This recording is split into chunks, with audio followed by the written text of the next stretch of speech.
안녕하세요. 반갑습니다. 저는 용인 동백에 위치한 높은 하늘교회를 섬기고 있는 한용 목사입니다. 이 교회 건강성 재정운동 시작이 2005년이었는데 그때 최은 회계사님 처음 만나서 같이 만들었습니다. 꽤 오래됐죠. 꽤 오래됐고 그때 여러 이야기들을 나누었던 기억이 나고 이렇게까지 계속해서 사역을 하시는 게 참 대단하다라는 생각을 합니다. 저는 담임 목회자로 11년 차입니다. 그리고 검색하셔서 높은 하늘교회 치시고 홈페이지에 게시판 가시면 다 있습니다. 다. 주보 보셔도 다 있고요. 재직회, 공동회 같은 자료들, 연말 공동회를 보시면 초기에는 직원들의 급여까지 공개를 했었어요. 근데 지금은 직원들은 이름을 제외하고 통으로 묶어서, 왜냐하면 이제 개인 프라이버시 문제가 좀 돼서요.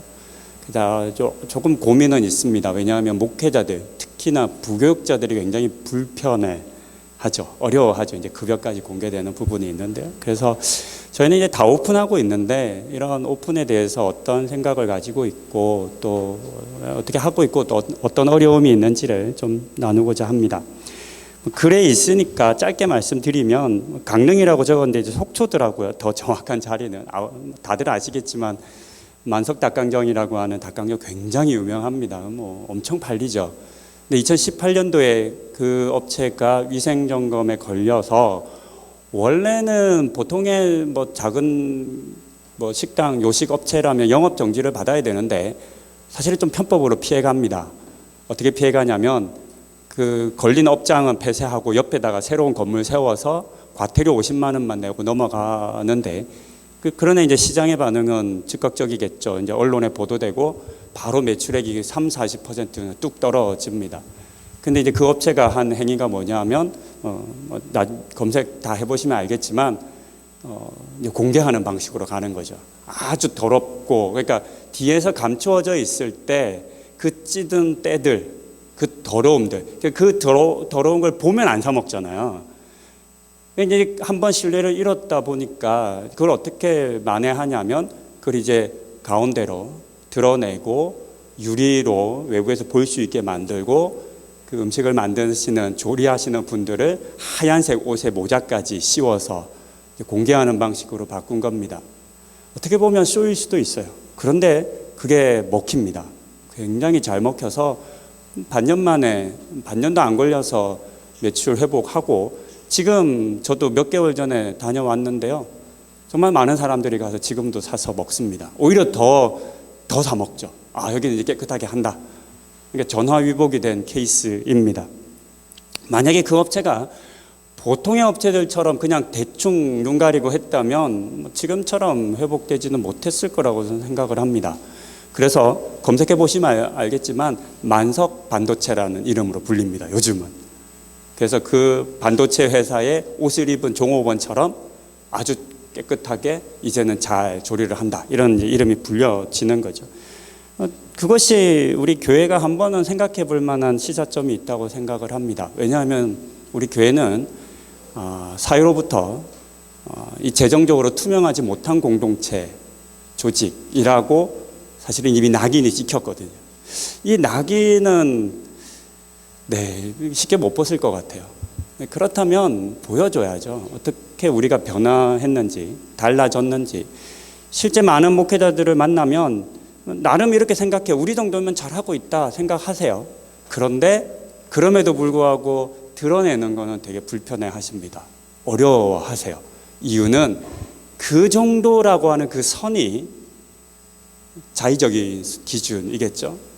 그것이 검증되어진 기준, 많은 다수의 사람들과 그 문제를 바라보는 사람들의 기준에 부합한지를 자신하지 못하기 때문입니다. 그래서 공개하지 않고 그냥 우리는 잘해, 알아서 잘해. 그리고 왜 우리 교회에 니네가 이래라 저래라 얘기해, 이런 얘기를 합니다. 그러나 우리가 스스로 잘하는 것에 머물지 않고 신뢰를 다시 회복하기 위해서라면 공개라고 하는 방법도 굉장히 좋다. 아니, 공개라고 하는 방법을 넘어서서 더 좋은 방법이 있을까라는 생각을 해봅니다. 재정을 공개하는 거는 이미 앞선 우리 교수님과 회계사님의 이야기 속에서 그 유익과 어려움들이 있습니다. 좋기만 한 것도 아니고 또 나쁘기만 한 것도 아닙니다. 제가 이제 쓴 글에 저는 크게 세 가지 정도 유익을 나누었는데요. 첫 번째 유익은 시간은 좀 걸리지만 유익 이제 공개하고 나면 불필요한 갈등, 오해, 다툼 별로 없고요. 우리 목사님이 돈을 잘 쓸 거야 라고 그냥 막연하게 생각하는 것이 아니라 우리 교회는 깨끗할 거야 이렇게 막연함이 아니라 그것이 수치적으로 증명이 됩니다. 그리고 이런 일은 없어지는 것 같아요. 그러니까 교회 안에는 여러 많은 사람들의 말이 있거든요. 그래서 만약에 어떤 분들이 야 이거 교회 문제 있는 거 아니야? 재정이 이렇게 이제 얘기를 하면 그것을 검증할 방법이 없습니다. 왜냐하면 아무도 데이터를 못 보니까. 근데 어떤 분들이 와서 야 우리 교회 이러면 안 돼, 이 돈 이렇게 쓰면 안 돼라고 하지만 그것이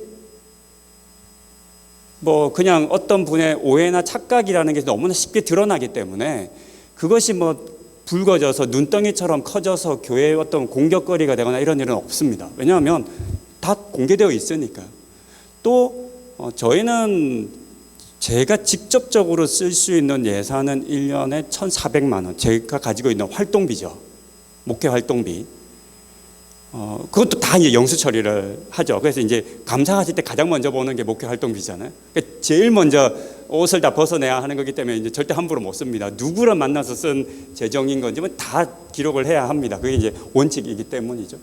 나머지 모든 예산들은 다 공개되어 있고 부서에 주어져 있습니다. 부서 회계, 부서 부장, 부서 담당 교역자, 그리고 재정부장을 통해서 지출이 되기 때문에 제가 직접적으로 관여할 수 있는 재정이 없습니다. 다만 예비비나 이런 거 있을 때, 특별한 게 있을 때 당에다가 요청할 수는 있겠죠. 근데 그런 이제 절차가 있기 때문에 이상한 소문이 난다거나 오해를 받는 일은 없어요. 근데 이게 굉장히 좋습니다. 왜냐? 목회자들이 많은 에너지를 이 어떤 오해를 불씨시키는 데 쓰거든요. 교회 안에 많은 다툼이 있으면 그것이 모든 이슈를 잡아먹지 않습니까? 우리 목사님 불투명한 분 같아, 재정에 문제 있는 것 같아, 한 번 시끄러워지면 그거 해명해내야 되잖아요.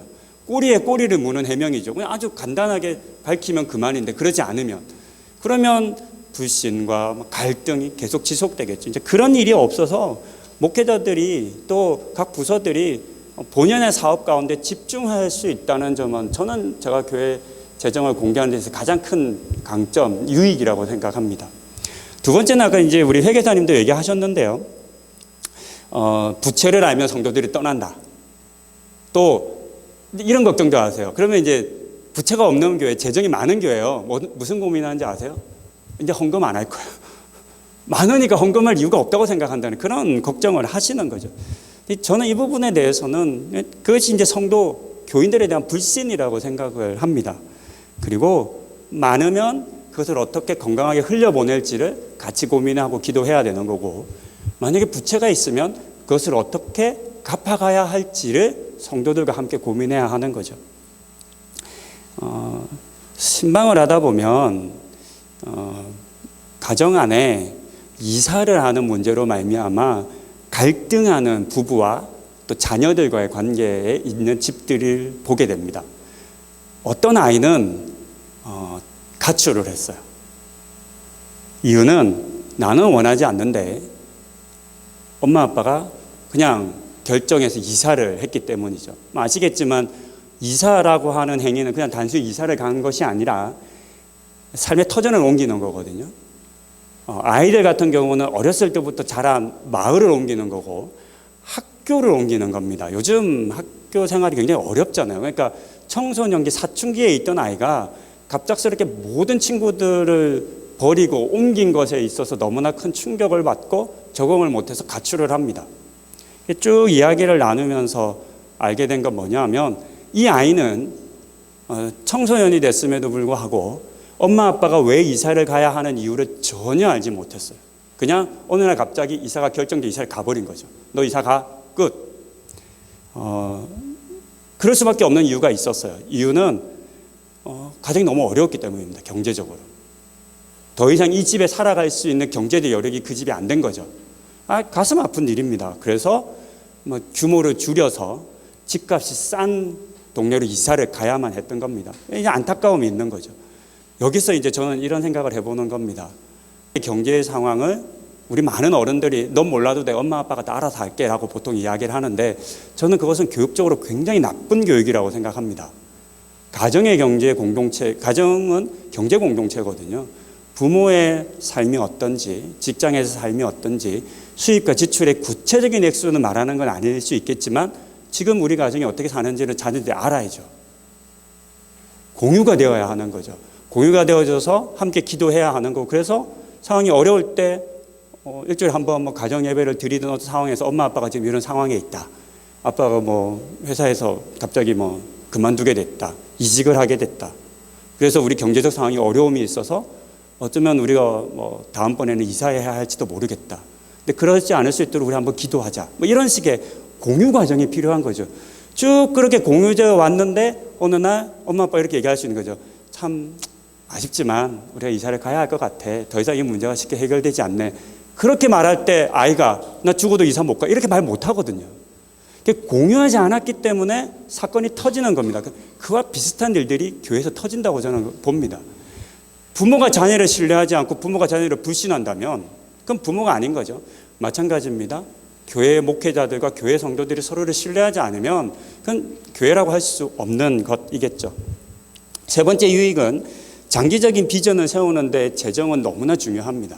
재정의 흐름의 추이가 중요하고 어떤 상황에 있는지를 공유해서 알아야 우리가 어떤 공격적으로 확장하는 정책을 세울 것인지, 어떤 부분에 대한 비전을 가질 것인지, 아니면 예를 들어서는 요즘 아이들이 거의 없어요.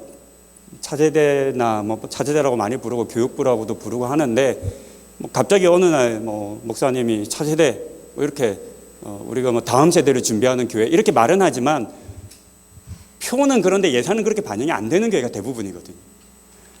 교회 비전과 목표와 예산이 연동이 거의 안 됩니다. 이런 부분에 회계사님 많이 지적하는 것으로 알고 있어요. 그런데 이제 녹아내야 되는 거죠. 그러려면 장기적인 교회의 재정적 상황도 공유하고 그 선에서 우리 교회가 집중해야 할 사역이 무엇인가를 정해서 그 부분에 대한 비전을 제시하면서 재정 부분도 따라가야 하는 거죠. 그런 것들을 설명하고 이야기하는 데 굉장한 유익이 됩니다. 공개를 하게 되면. 저는 이제 장점, 강점이라고 생각합니다. 교회 재정은 기본적으로 공공성을 가지고 있죠. 법원에서도, 일반 법원에서도 교회의 재산은 교인의 총유라고 이야기합니다. 그러니까 당회의 것도 아니고 재직회의 것도 아니고 이 당회나 재직회는 그 총유의 자산을 위임받아서 맡아서 사용하는, 그래서 이제 청지기적인 정신이 계속 강조되어 있습니다. 그러니까 공개하는 것은 특히나 이제 성도 안에 성도들에게 공개하는 것은 뭔가 공개를 해야 하는 규정이나 이런 게 아니라 그냥 공개해야 합니다. 왜냐하면 성도들의 재산이니까요. 공유의 재산이니까요.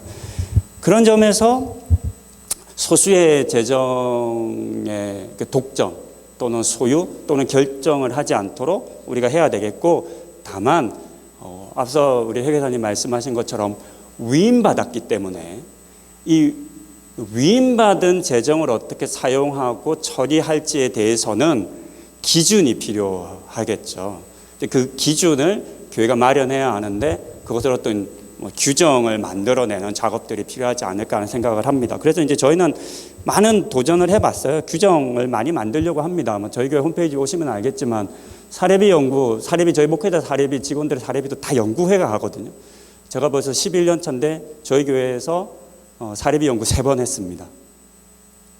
그냥 담임 목사 급여 얼마 그냥 당회에서 뚝딱 이렇게 정하는 방식이 아니라 성도들이 참여하는 위원회에서 기준들을 정하고 목회자, 부교역자 이런 것들을 다 정하고 다른 교회 참조하고 우리 사회의 흐름들 참조하고 그러면서 성도들과 함께 논의해서 약 3, 4개월 정도 3년마다 지금 하고 있습니다. 그렇게 규정을 정해서 그 규정을 성도들에게 공개합니다. 또 이제 한 3, 4년 있으면 또 하겠죠. 왜냐하면 시대가 바뀌어지고 흐름은 달라지니까 그때마다 다양한 성도님들의 의견으로 받으면서 기준을 변경해 가는 거죠. 근데 그것이 이제 규정이라고 생각합니다. 그래서 그런 규정들이 필요하고요. 그런데 좋은 점만 있는 건 아닙니다. 앞서도 말씀하신 것처럼 모든 성도들이 다 성숙한 것도 아니고 모든 성도들이 다 그 수치를 정확하게 이해하는 것도 아닙니다. 이상하게 보면 오해하시는 분들이 있어요. 근데 오해면 다행이에요. 곡해하시는 분들이 있어요. 절대 그런 게 아닌데요. 반드시 그런 거라고 생각하시는 분들이 있어요. 그래서 많은 분들이 그렇지 않다라고 말해도 끝까지 안 믿으시는 분들이 있어요. 어쩔 수 없어요. 공개를 했기 때문에 생기는 곡해입니다.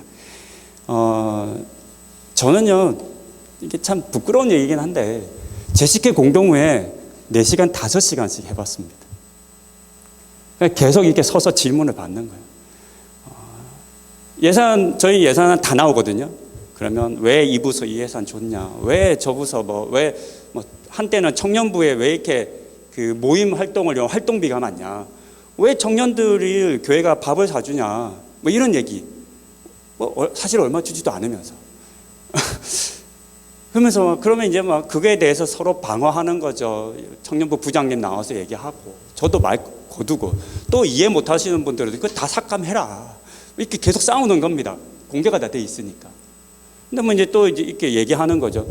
아니, 청년들이 교회 안에서만 있는 것도 아니고, 나가서 요즘에 밥 한 번 먹고 커피 한 잔 마시려고 그래도 커피 한 잔 5,000원이 시대면 싸게 가도 3,000원. 물론 테이크아웃은 싸겠지만, 그러면 그것이 단순히 커피값이 아니라 공간 임대료일 수 있거든요. 저는 그렇게 보거든요. 청년부 만약에 부서에서 소그룹 하러 나가는데 교회 안에 공간이 없어요. 그럼 나가야 될 거잖아요. 그럼 나가서 이제 모임을 해요. 교회는 항상 그러잖아요. 모임을 하셔야 합니다. 공동체를 누리셔야 합니다. 소그룹 하세요. 막 이렇게 얘기를 해요. 근데 그렇게 모여서 나가면 돈이 들어요. 왜냐하면 카페에 가면 1인 1 커피는 해야 될 거고 빵이라도 먹어야지 배고픈데. 근데 그거는 이제 다 각출을 하라는 얘기겠죠. 그러면 재정적 상황이 어려운 성도들, 교인들, 청년들, 그럼 카페 가면 무슨 돈으로 사 먹어요? 못 사 먹잖아요. 그런 모임에서 근데 그런 모임을 이제 지원하기 위해서 재정을 지원해요. 저는 그래서 그것이 단순히 커피값이라고 보지 않는 거예요. 그건 공간 임대료입니다. 2-3시간 정도 그 커피 한 잔으로 그 공간을 사는 겁니다. 근데 그러면 그 모임비가 싫어서 모든 모임을 교회 안으로 소화하시려 한다면 임대하는데 연간 수천만 원의 임대료를 줘야 할 것이고, 건축을 한다면 평당 1,000만 원, 2,000만 원짜리 땅을 사서 건축을 하셔야 되는데, 그것과 비교하면 커피값 한 잔을 교회에서 지원해 주는 거는 그 커피값으로 공동체의 모임이 이루어진다면 그것보다 더 좋은 일은 없고 그것보다 더 가치 있는 재정의 사용은 없습니다라고 이제 얘기를 하는 거죠. 근데 아무리 그렇게 해도 받아들이지 않으시면 안 받아들입니다. 그러니까 이제 재직회 공동회의 하는데 4시간, 5시간씩 서서 해야 되는 거예요. 그거 각오하시면 돼요. 그런 이야기들이 나올 때 그건 물론 이제 당장은 힘듭니다. 이해 못해서 답답하기도 하고, 아니 바르고 선하게 하려고 하는데 내가 이런 공격을 받아야 돼? 라고 하는 억울함도 들고, 그러나 시간이 지나 보니까 이제는 그런 부분에 대한 많은 이해가 이루어지고, 또 그렇게 말씀하시는 분들이 점점 소수가 되기 시작하더라고요. 그러면서 이제는 공동회나 재직회 이렇게 하게 되면 누가 뭔가를 질의나 했을 때 그 부분에 다른 성도님들의 이해가 이미 있으신 분들이 다른 성도님들에게 그 부분에 대한 의미를 설명해 주시기 시작하시는 거죠. 앞서 최은혜 교사님께서 갈등이 당연히 있다. 그 갈등을 통해서 문제를 해결해가는 과정이 필요하다라고 말씀하셨는데 실제 있더라고요. 실제 격렬하기도 하더라고요.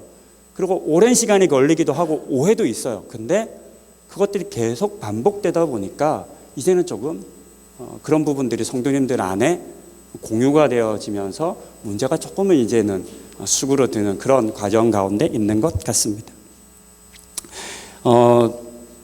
저희는 그 저랑 두 분의 발제 자들이 서로의 원고를 본 적이 없습니다. 오늘 처음 봤어요. 근데 똑같은 의미와 단어들이 참 많이 사용되어져 있더라고요. 우리 회계사님 글에도 보면 출발점이라고 하는 표현이 있거든요. 저도 이게 출발점이라고 적었는데요.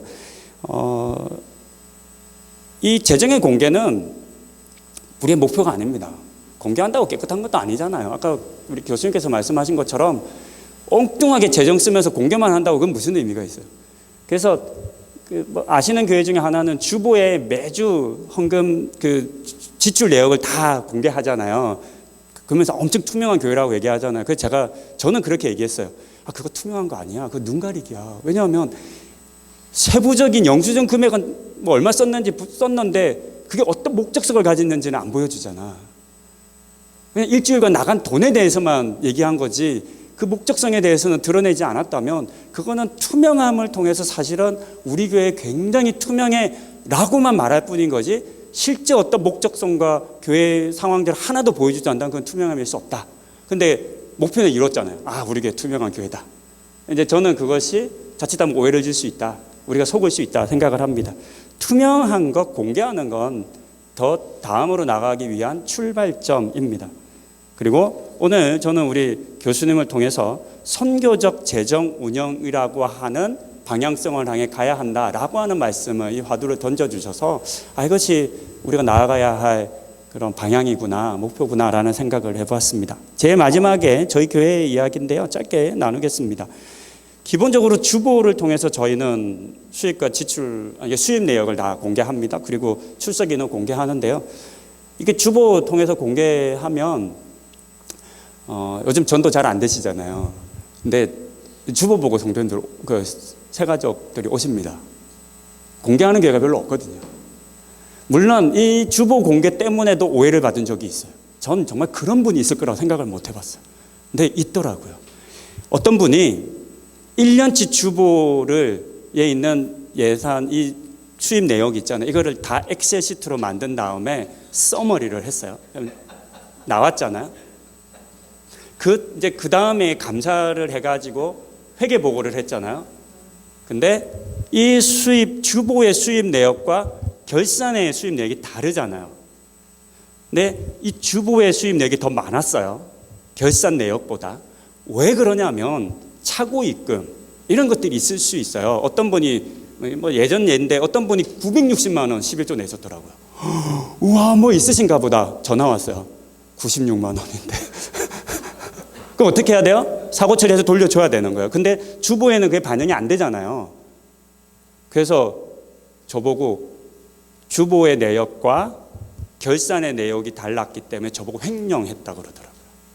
그래서 횡령으로 엄청 많은 분들한테 한용 목사 횡령했다 이렇게 막 얘기하고 다니시고 모임 때마다 다니시고 또 본인 아시는 분들한테 카톡 보내시고 본인 아시는 분들한테 이메일 보내셨어요.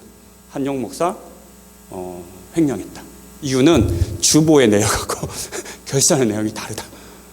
이런 오해도 받더라고요. 참 재밌죠. 그런 일도 있어요. 근데 그러니까 안 해야겠다 이런 게 아니라 정말 다양한 사람들이 있구나 이런 생각을 해봅니다. 재직회 통해서 분기별 결산합니다. 그래서 단순히 수입 지출뿐 아니라 저희는 재정부장님께서 추세 어느 부분에 포인트가 있었는지 어떤 부분에 있는지 각 부서별 달성률은 어떤지를 다 데이터화해서 보여주시기도 하시고 특별한 경우가 있다면 그 특별한 데이터를 추가해서 보여주시기도 합니다. 그리고 매번 저희는 부채가 있거든요. 저희는 2억 얼마의 부채가 있어요. 그 부채를 항상 공유를 합니다. 왜냐하면 성도님들이 그 부채의 내역을 아셔야 하니까. 그래서 부채를 얼마나 갚아가고 있는지 이런 것도 이제 공개를 하고 있습니다. 그리고 예산위원회, 감사위원회가 있는데 예산위원회는 정관에 규정되어 있고 감사위원회는 이제 당회에 위임되어 있는데 저희는 이것도 이제 예산을 짜는데 일반 교인들이 들어가는 거죠. 그리고 결산, 원래 이제 감사는 당회의 전적인 권한이잖아요. 근데 저희는 이것도 교인들을 참여시킵니다. 아예 그래서 매번 예산위원회 모집 공고, 감사위원회 모집 공고를 내고 등록 6개월 이상인 교인들은 누구나 자원하여 참여할 수 있습니다. 지금도 예산위원회 활동을 약 13분 정도 하고 계시고요. 또 내년 되면 이제 내년에는 저희가 외부 감사를 하기로 했기 때문에 지금 제가 하늘교회 와서 5년 동안은 계속 외부 감사를 했었고요. 그 다음에 이제 내부 감사를 한번 돌려보자라고 해서 코로나 기간에 이제 계속 내부 감사를 했었고, 다시 이제 당회는 한 3년에 한 번 정도는 외부 감사를 해서 우리끼리 잘하고 있다라고 말하지 않고, 그럼에도 불구하고 우리가 부족함이나 개선해야 할 것이 있는지를 한 3년에 한 번 정도는 점검을 받자, 이런 이제 당의 결의가 있어서 내년에는 다시 이제 외부 감사를 하기로 이제 결의를 했습니다. 그리고 뭐 저희 사례비 위원회 통해서 정해지고 사례비 공개하고 있고요. 저도 근로소득세 냅니다. 뭐 아시겠지만 종교인 소득세법이 만들어졌잖아요. 그래서 저희는 거부를 했습니다. 당에서 공식적으로 그거는 이제 눈 가리고 아웅이다. 그거는 사실 건강한 바른 소득세라고 볼 수 없다라고 저희는 해서 저희는 근로소득세 내고 있고, 직원들은 4대 연금을 다 내고 저희는 거부가 됐죠. 이 히스토리를 말씀드리면, 목회자들은 일부 목회자들이 4대 연금을 내는 사람들이 있습니다. 그 세무서마다 좀 달라요. 그 받아주는 게 달라요. 그러나 기본적으로는 고용과 산재는 안 받아줍니다. 근데 원래는요, 국민연금도 안 받아주셨다는 거 아세요? 원래 종교인들이 근로소득세를 낼 때 건강보험은 받아줬는데 국민연금은 안 받아줬었습니다. 그러면 국민연금이 언제 받아줬냐? 높은데 수의교회가 어느 날 저희 높은데 수의교회는 근로소득세를 냈으니까 근로소득세를 내고, 저도 이제 그때 부목사였어요. 근로소득세를 내고 건강보험을 이제 하잖아요. 근데 어느 날 갑자기 공문이 하나 옵니다. 어디서 공문이 오냐면 국민연금 쪽에서 막 그때 4대 연금 통합될 때였죠. 아니, 건강보험센터 그 데이터를 보니까, 야, 이 교회는 꽤 많은 목회자들과 직원들이 소득신고를 하고 국민연금을, 아니 건강보험을 내던데, 이거 받으면 국민연금은 받아야 좋은 거잖아요. 기금이 많아야 좋은 거잖아요. 그러면서 뭐라고 했냐면 국민연금도 내라 그래. 그게 목회자들의 국민연금의 시작입니다. 높은데 숭의교회 때 건강보험을 내는 걸 통해서 공문이 와가지고 국민연금을 내라고. 그래서 저희는 좋다. 그래서 내기로 했어요.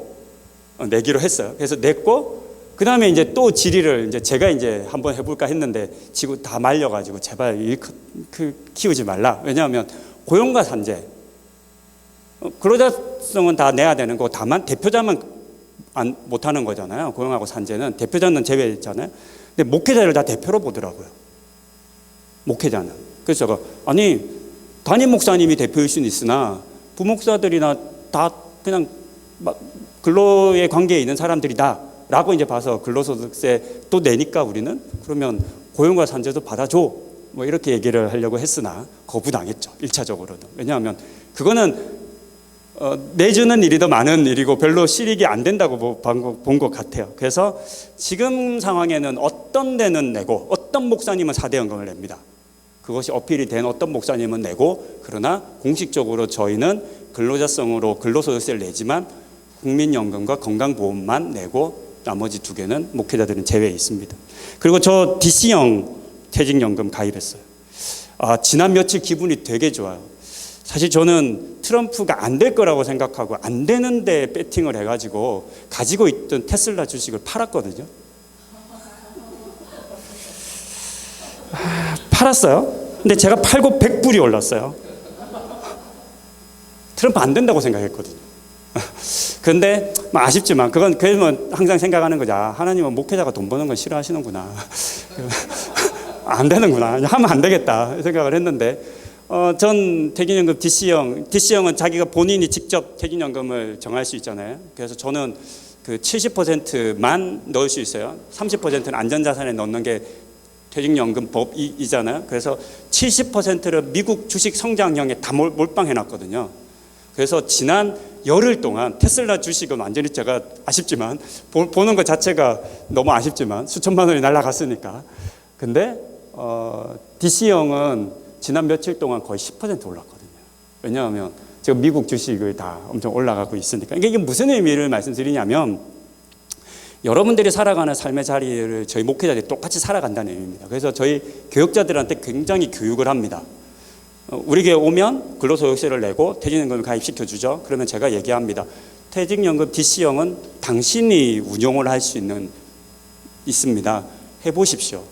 해보셔야 우리 목회자분들도 일반 성도님들의 삶이 어떤지를 알고, 또 연말 정산해야 되니까 연말 정산에 안경 맞추면 안경 들어가잖아요. 그거 빼주잖아요. 그리고 제가 얼마 전에 우리 교역자들에게 혹시 지지하는 정치인이 있으면 10만 원까지 내라 얘기합니다. 정치기부법 아시죠? 10만 원까지 내면 세액 공제라는 거. 그게 굉장히 큰 거잖아요. 그런 것들을 얘기를 해줘요. 왜냐? 그것이 일반 성도님들이 대부분 살아가는 삶의 양식이기 때문이다. 그렇게 해서 일반 성도님들의 삶의 그 자리를 경험해보고 알아야 하고, 그래서 성도님들이 가서 그 신방을 가서 이사 문제, 퇴직 문제, 무슨 많은 갈등과 고민을 할 때 그것이 나의 이야기로 이렇게 알아야 된다, 이런 얘기를 합니다. 그런 얘기들을 하고요. 이제 뭐 얘기를 마무리하겠습니다. 서두에서 말씀드린 것처럼, 그래도 썼던 것처럼, 저는 우리 교회가 모든 교회들이 따라야 할 모델이라고 생각하지 않습니다. 그냥 하나의 케이스이겠습니다. 재정 공개와 공유를 통해서 얻는 유익이 있습니다. 그러나 말씀드린 것처럼 어려움도 있습니다. 하지만 공공반도체라고 불리게 된 그 닭강정 업체처럼 재정에 대해서 신뢰를 되찾을 수 있는 방법이 있는데, 그것을 통해서 여러분들이 생활하시는, 우리 성도님들이 생활하시는 그 교회뿐만 아니라 한국 교회가 새로운 기회를 얻을 수도 있는데, 이것을 우리가 외면하고 무시하기에는 너무 아까운 주제다. 그리고 그렇게 어렵지 않게 저는 할 수 있는 일이다라는 생각을 해봅니다. 여기까지 마치도록 하겠습니다. 감사합니다.